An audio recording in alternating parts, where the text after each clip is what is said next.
Calah Jackson enjoys film festivals and reflects on the McBee Dynasty experience. Calah Jackson has been enjoying new opportunities and traveling across North America following the conclusion of the McBee Dynasty, Real American Cowboy Season 2. Recently, the Texas native visited Canada and attended the Toronto International Film Festival, where she joined other attendees at the world premiere of Roofman, a film featuring Channing Tatum and Kirsten Dunst. During her stay, she shared highlights from the event, including her experience at the St. Regis Hotel and her visit to the historic Royal Alexandra Theatre. Calah also offered her thoughts on the film, writing, "Saw the official premiere of Roofman last night.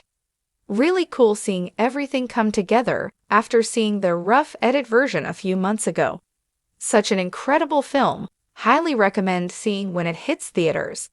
Her attendance at TIFF marks another stop in what's been a busy season for Jackson. Last month, she visited Los Angeles for the premiere of Lurker, a film she first saw during the Sundance Film Festival earlier this year. In addition to her travels, Calah has been reflecting on her time on the McBee Dynasty. Following the Season 2 finale, she shared behind-the-scenes images from filming, including moments with crew members and scenes from her time in the Ozarks. Alongside the photos, she thanked viewers and expressed appreciation for the experience, noting that it came with both challenges and valuable lessons. "Thank you to everyone who's been watching and supporting me through this journey," she wrote.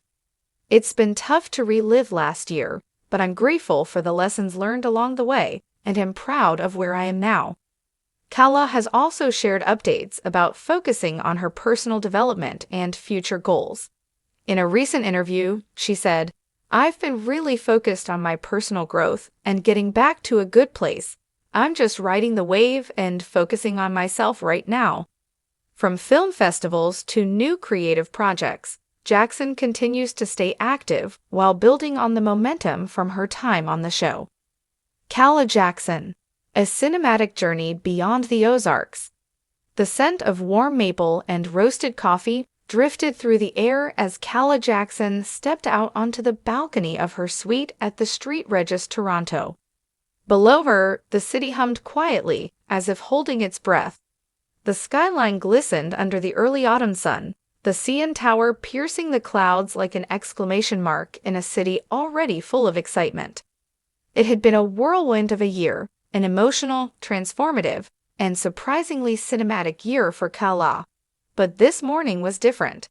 This morning marked the start of a new chapter, far from the rolling fields of the Ozarks and the reality TV lens that once defined her public persona. She slipped on her sunglasses and looked over the edge. Cameras were already flashing on King Street West below, where the Toronto International Film Festival was in full swing. Last night, she had walked the red carpet at the premiere of Roofman, a dark comedy crime film starring Channing Tatum and Kirsten Dunst. It wasn't just another movie night, it was a symbol of how far she'd come. And yet, even with all the glamour, Calah wasn't chasing spotlights anymore. She was chasing stories, her own, and those of others who had something worth saying. The shift from cattle to cinema.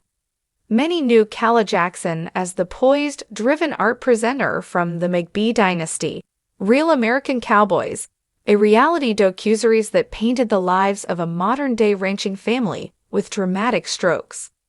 For 2 seasons, Calah was a mainstay on the show, an anchor in a sea of shifting dynamics and unexpected turns. But what the cameras didn't always catch was her internal transformation.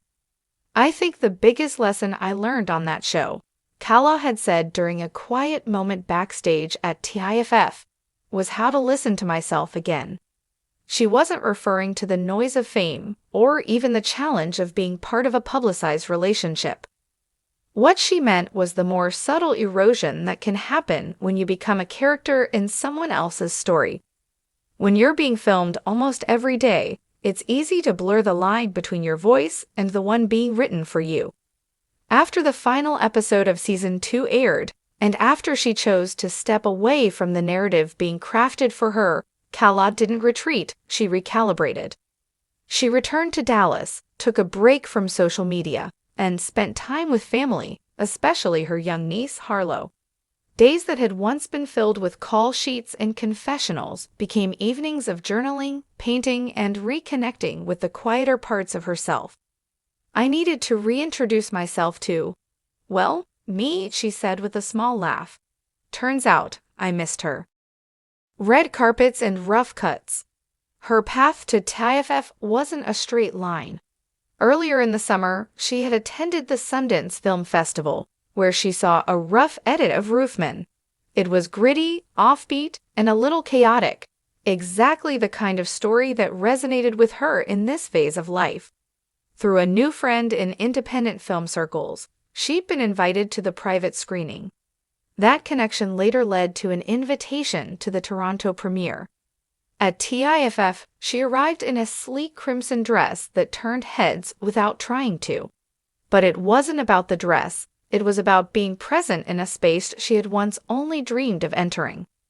Being at TIFF was surreal, Calah later wrote on her blog, not because of who was there, but because of the feeling that I was exactly where I was supposed to be. She watched Roofman unfold on screen, marveling at how a rough cut had transformed into something polished, layered, and complete. It mirrored her own evolution in a way she hadn't expected. I remember sitting there in the theater thinking, wow, this is what editing can do. In film and in life. BTS and the beauty of reflection. Shortly after TIFF, Calah shared a post that caught her followers off guard, in a good way. It was a carousel of behind-the-scenes moments from the McBee Dynasty, but not the kind fans were used to. These were intimate, unfiltered shots. Her laughing with crew members between takes, brushing wine-blown hair out of Harlow's face, sipping coffee in an Airstream trailer while waiting to film a scene.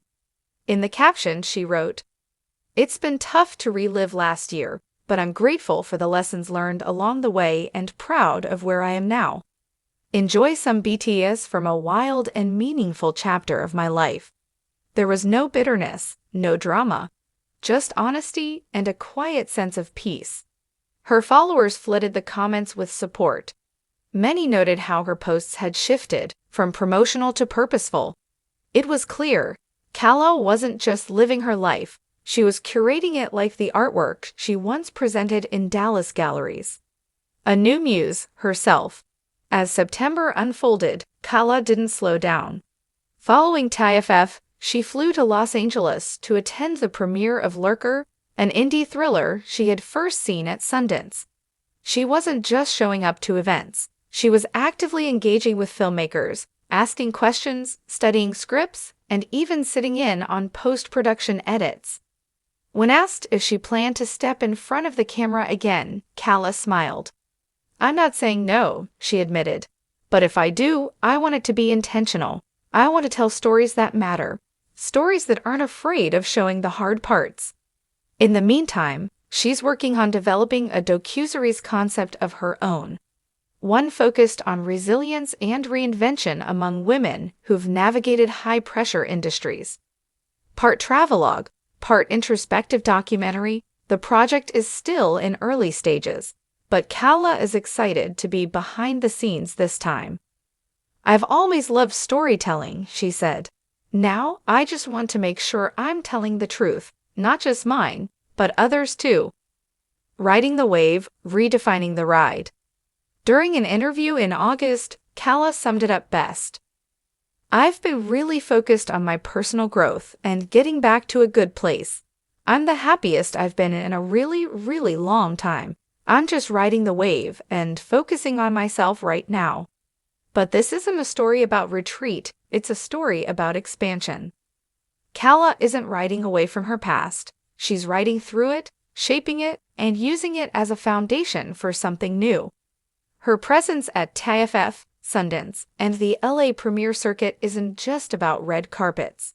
It's about curiosity, courage, and the choice to move forward without needing to erase where she came from. Back at the Street Regis, she stood on the balcony one last time before checking out. Below, a new wave of festival goers filled the streets. The buzz of excitement was infectious, but Calah didn't rush. She took a deep breath, her phone buzzing quietly behind her with new notifications. Then she whispered to herself, "This is just the beginning."